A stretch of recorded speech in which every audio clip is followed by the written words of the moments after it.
La paracha de Wayachel. La paracha commence Wayachel Moshe et Kol Adad Ben Israël. Moshe Rabbeinu, il a rassemblé, il a regroupé toute l'assemblée de Ham Israël. Rachid explique, il dit c'était quel jour ça? C'était le lendemain de Kippour. Parce qu'on sait malheureusement, le Ham Israël, il a fait la faute du veau d'or. Et Moshe Rabbeinu, il a brisé les tables de la loi, le Hot Abrit. Après, il était remonté à nouveau dans le ciel pour chercher à nouveau le Hot Abrit.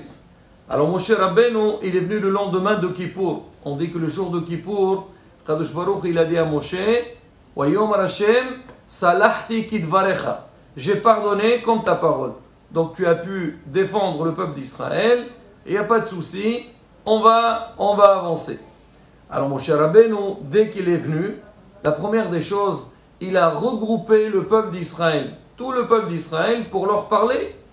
Et on voit dans la paracha que la première des choses que Moshe Rabbeinu, il avait dit au peuple d'Israël, il leur a parlé sur le lien du Shabbat. On voit le premier passage, on parle de Shabbat, après on revient sur le Mishkan. De là, Hachamim, ils apprennent quelque chose de très très important. Ils disent, c'est une Hovak Dusha, c'est une obligation presque que tous les rabbanim de communauté, tous les responsables communautaires, que le Shabbat, il faut que ce soit un Shabbat de Torah. Le Shabbat, les gens ils ne travaillent pas, les gens ils se reposent, alors c'est le moment de fixer des moments d'étude.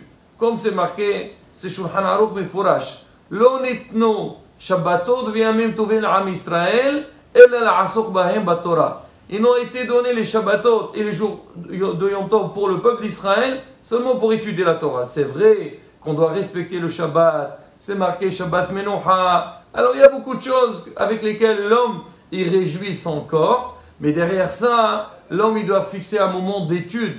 Il doit étudier pour montrer à Kadosh Baruch Hu, certes que toute la semaine on doit étudier, mais l'homme il est occupé par sa parnassa. Et des fois, il n'a pas le temps. C'est vrai, si on cherche, on trouvera le temps. Mais le Shabbat, l'homme, il n'a aucune excuse. Là, il est libre et il peut venir étudier. Alors, c'est pour ça, Hachamim, ils disent que Wayachel Moshe, alors il a rassemblé le peuple d'Israël et il leur a parlé de Shabbat. Mais Hachamim, ils vont très loin dans ça. Ils disent, si on regarde déjà le mot Wayachel Moshe, Moshe, il a regroupé le Ham Israël. En général, toujours on dit, Hashem Moshe les morts, et Moshe, il a parlé avec le peuple d'Israël. Ici, on dit que Moshe Rabbeinu, il les a regroupés. Alors, ça veut dire quoi, il les a regroupés? D'une, on dit que Moshe Rabbeinu, il a regroupé tous les hommes. Parce qu'en général, Moshe Rabbeinu, il donne un ordre. Alors, il transmet un message aux hommes, et après, les hommes, ils transmettent à leurs femmes. Mais là, dans le cas de Wayachel, le Rav Sifti Kohen, c'était un élève du Harizal. Il a dit le Passour, il a dit Wayachel Moshe et Kol Adad Ben Israël. Le Passour, il a rajouté des mots en plus. Kol, pourquoi le mot Kol? Il dit cette fois-ci, Moshe Rabbeinu n'a pas rassemblé que les hommes. Il ne s'est pas adressé seulement aux hommes, il s'est aussi adressé aux femmes. Pour dire que quoi? Pour dire aux femmes, mesdames, c'est vrai que vous avez une tâche. C'est, on dit, le hinour des enfants. Aussi, donc on a dit s'occuper du foyer. Mais derrière ça, la femme, elle doit savoir qu'elle a un rôle très très important dans le foyer juif. Pratiquement tout est basé, tout est entre les mains de la femme. Il dit, les femmes, elles ont besoin de connaître les halachot. Connaître les halachot de Shabbat. Shabbat, c'est pas seulement le côté repos. Il y a le côté Zachor, c'est se rappeler du Shabbat avec une belle table, avec des beaux habits, le kiddush. Mais il y a aussi les tal melachot, les 39 melachot, les restrictions, les interdictions, les choses qu'on n'a pas le droit de les faire pendant Shabbat. A dit, les femmes, elles ont besoin de les connaître. Pourquoi? Parce que dans les préparatifs de Shabbat et le déroulement de Shabbat, il y a beaucoup de choses qui se passent entre les mains de la femme. La femme, c'est elle, déjà pour servir. Alors on va préparer certaines choses. Il y a des melachot, il y a le inyan de bichoul, il y a le borer, il y a tohen, il y a énormément de melachot. Même la femme, elle ne doit pas se sentir dispensée. C'est vrai que la femme, elle est Torah milimouda Torah. C'est marqué Udatam levanecha, vanecha velo livnotecha. Mais on dit ça seulement Torah Sheba'al Peh. Mais sinon, le reste, dans le limouda Torah, les halachot, les femmes, elles ont une obligation de les connaître. Et surtout que tout est basé entre les mains de la femme. Et ce n'est pas seulement au niveau du Shabbat. Même aujourd'hui, la kashrut, elle est entre la main des femmes. Le hinour des enfants. Donc l'avenir de la famille, des générations à venir, il est entre les mains de la femme. Ça ne veut pas dire que l'homme il doit se sentir dispensé, mais la femme elle est plus dedans. Taharata mishpaha, la pureté familiale, elle est entre les mains de la femme. Donc Moshe Rabbeinu cette fois-ci, quand il était de retour, après qu'il est monté au ciel pour chercher le Hotabrit, il dit maintenant il faut que j'appelle tout le monde. Tout le monde doit se sentir concerné. Il a transmis un message aussi bien aux hommes qu'aux femmes. Mais le Baal Sefte Kohen, il va au-delà de ça. Moshe Rabbeinu, cette fois-ci, il a appelé les hommes, il a appelé les femmes, il a dit aussi, ramenez vos enfants avec vous. Et là, Bémet, la question se pose, qu'est-ce qu'on a besoin d'amener les enfants?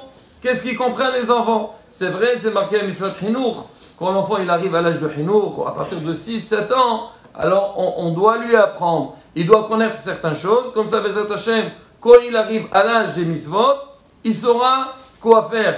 Mais on dit que Moshe Rabbeinu, il a demandé d'amener tout le monde. Alors on pose la question, pourquoi on a besoin d'amener? La Gemara pose la question aussi au sujet de Rachel. Elle dit pourquoi Hataf, pourquoi on a besoin d'amener les enfants? On dit la tête sachar limvi ehem, pour donner un salaire, un mérite pour ceux qui vont les amener. Mais le Hachamim il donne une autre idée. Pourquoi on a besoin d'amener les enfants? C'est que l'enfant, dès son jeune âge, il doit savoir que venir à la synagogue, c'est quelque chose qui fait partie de la vie d'un juif. C'est vrai qu'à la synagogue, on ne doit pas venir pour jouer, pour s'amuser, ou pour manger, ou pour faire n'importe quoi. Non, la synagogue, elle a sa kedusha. Bien sûr, les responsables communautaires, ils doivent veiller aussi que quand les enfants ils vont venir à la synagogue, ils soient pris en charge. Les parents, ils doivent être derrière, ne pas laisser les enfants faire n'importe quoi ou déranger la tefila, mais aussi essayer d'organiser certaines choses pour les enfants. Et là, le Ravi dit que ça c'est très important. Un enfant, il ne faut pas le laisser n'importe où et faire ce qu'il veut. Malheureusement, aujourd'hui, nous aussi les adultes, on est confrontés à un gros problème. Le problème de la rue, l'extérieur. C'est vrai qu'il y a beaucoup de choses qui sont contradictoires à ce qu'un juif il doit faire. Il faut prendre ses précautions. On ne va pas se dire on ne va pas sortir à l'extérieur parce qu'il y a des choses qui ne vont pas dans le même sens qu'on a besoin de faire.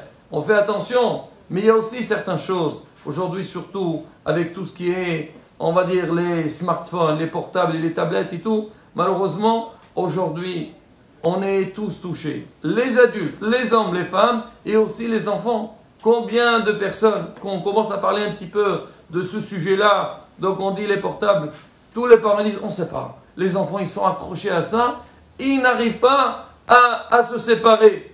Alors on ne va pas parler que Hasbi Shalom, les enfants ils vont voir des choses qui sont négatives, des choses qui ne sont pas propres. Loin de ça, loin de là. Mais malheureusement des fois, les enfants ils veulent voir des jeux, voir certaines choses. C'est vrai, l'enfant il faut lui donner aussi des moments d'amusement, qui peut s'amuser, de se détendre, mais il ne faut pas que ça soit sa passion. Et quand l'enfant il est investi dans ça, alors allez, nous, sa tête ne peut plus travailler. Il n'arrive pas, son cerveau il est perturbé. Et là c'est une obligation. C'est ce qu'il dit. Moshe Rabbeinu, il a dit il faut aussi amener les enfants, il faut les occuper. Amenez-les à la synagogue. Il faut qu'ils viennent. On dit à un enfant, ce qu'il a l'habitude de faire quand il est petit, c'est ce qu'il fera plus tard. Et bien, mettons, on a vu ça dans la vie. C'est que dans l'éducation, certains enfants, des fois, on les voit, ils négligent un peu certaines choses. Et ils disent, bon, écoutez, quand on va grandir, ben, attention, on fera attention à ça. Maintenant, on est petit, c'est difficile. Et malheureusement, les mauvaises habitudes qu'on prend quand on est jeune, c'est ce qu'on fera plus tard. Et là, Rabotai, c'est le premier message que Moshe Rabbeinu transmet au clan Israël. Là, il a fallu qu'il les appelle tous ensemble. Sachez, faites attention. Alors, soyez attentifs. Soyez vigilants pour que Bezrat Hashem, votre hinour, il marche. Et ne laissez pas vos enfants n'importe où. Et sur ça, Rabotai, Je vais raconter une histoire, une anecdote très intéressante. On parle, ça s'est passé en Israël. À l'époque que les rabbanim, ils ont commencé à mettre en place ce qu'on appelle des écoles privées. Aujourd'hui, les yeshivot, les Talmud Torah. Et on sait que ce genre d'institutions, souvent ils ont des problèmes d'argent. Alors, donc, on a ouvert on va dire une yeshiva en Talmud Torah, mais à un moment donné, les responsables donc, du Talmud Torah, ils n'avaient pas assez d'argent. Ils n'ont pas réussi à ramasser ce qu'il faut. Ils n'avaient pas beaucoup d'aide de l'État. Et là, comme on n'a pas d'argent, qu'est-ce qu'on fait? On retarde les salaires des rabbanim, des enseignants. À un moment donné, alors les enseignants, aussi bien ceux qui enseignent le code que le hall, ils ont vu que c'était impossible. Ils achetaient tout à crédit et il y avait un grand manque à la maison. Ils ont dit, écoutez, pour que les responsables comprennent qu'on est dans une situation difficile, on va essayer de faire une grève. Comme ça, ils comprennent. Ce qu'on fait aujourd'hui. Aujourd'hui, les gens ils font des grèves pour rien. Mais à l'époque, ils ont vu que c'était important de le faire. Alors, ils se sont réunis, tous les enseignants, et ils ont dit, voilà, on va arrêter pendant quelques jours, peut-être ils vont réagir. Mais après, ils se sont dit, on sait qu'il y avait des cours de Kodesh et des cours de Hol. Ils ont dit quoi? Arrêter les mots de Torah? Non, on ne peut pas. Les enfants, il faut qu'ils étudient, c'est assaut. Les mots de Torah, Bitul Torah, c'est grave. Ils ont dit, on ne va pas arrêter les cours de Torah, on va arrêter les heures de Hol. Parce que l'après-midi, ils faisaient des maths, de l'anglais, de l'histoire. Alors, ils se sont mis d'accord tous ensemble que les cours du matin, ils vont continuer et ceux de l'après-midi, ils vont s'arrêter. Mais avant de prendre la décision, ils ont dit, on va aller demander à notre maître. Il faut demander les maîtres de la génération, les rabbanim, ce qu'ils disent, on le fait. Ils sont partis voir le Rav Meponovitch, un Gaon Atzum. Ils sont partis le voir. Quand ils ont commencé à lui raconter la situation, le Rav il a commencé à pleurer avec eux. Comment on est arrivé à ce stade-là? Il leur a dit alors, qu'est-ce que vous comptez faire? Ils ont dit, Rav, nous, on ne veut pas arrêter l'Imoud Torah, parce que l'Imoud Torah c'est important. On va arrêter les heures de Hol, et si Dieu veut, une fois que la machine se remette en marche, on essaiera de rattraper tout le retard. Le Rav, il entend ça, il commence à pleurer double. Il leur a dit, je comprends votre proposition, mais dites-moi, quand les enfants ils vont pas avoir cours l'après-midi, qu'est-ce qu'ils vont faire les enfants? Ils vont traîner dans les rues. Et qu'est-ce qu'ils vont aller? Ils vont apprendre des choses qui sont très graves. Moi, j'ai peur de cette proposition. Ah, c'est marqué que sur le champ, tous les rabbanim, ils ont pris conscience de ce qu'ils voulaient faire et le projet, il a été annulé. Et Bémet, quand j'ai lu cette histoire, ça m'a rappelé directement lui aussi, il avait cette idée. C'est vrai, aujourd'hui, l'enfant, il a besoin des moments de repos, il a besoin des vacances, il a besoin des moments pour qu'il se détende. Ce qu'on dit, Betola Zeo Qiyuma. Des fois, quand quelqu'un, il arrête un peu, il prend des forces pour bien continuer. C'est ce qu'on fait le Shabbat. On se repose un peu le Shabbat pour qu'on reprend bien dans la semaine. Alors, quand on venait parler au Rav, on lui disait, Rav, vous savez, les enfants, ils ont besoin. Il a dit, je ne suis pas contre que les enfants, ils arrêtent un peu le limoud. Mais il y a une seule chose que je demande. Il faut que les enfants, ils soient surveillés. Il ne faut pas les laisser faire ce qu'ils veulent. Parce que si hasve shalom, on va laisser les enfants. Aujourd'hui, on le voit tous. Quand les enfants ils sont bons, qu'est-ce qu'ils font? Alors le meilleur, il dort.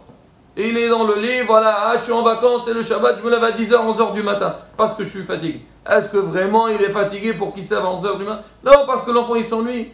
Mais quand on occupe l'enfant, on lui fait des choses que Bezrat Hashem, ça peut donc le faire évoluer. Que lui comprend aussi que le temps il est cher. Le temps il passe. Alors le temps qui est passé, il ne peut pas revenir. Et là quand les parents, ils sont conscients de ça, Bezrat Hashem, le hinour il sera différent. C'est que, bien sûr, donner ce qu'il faut à l'enfant, mais derrière ça, faire très attention, hasbi shalom, que l'enfant il ne soit pas livré à lui-même et il fait ce qu'il veut.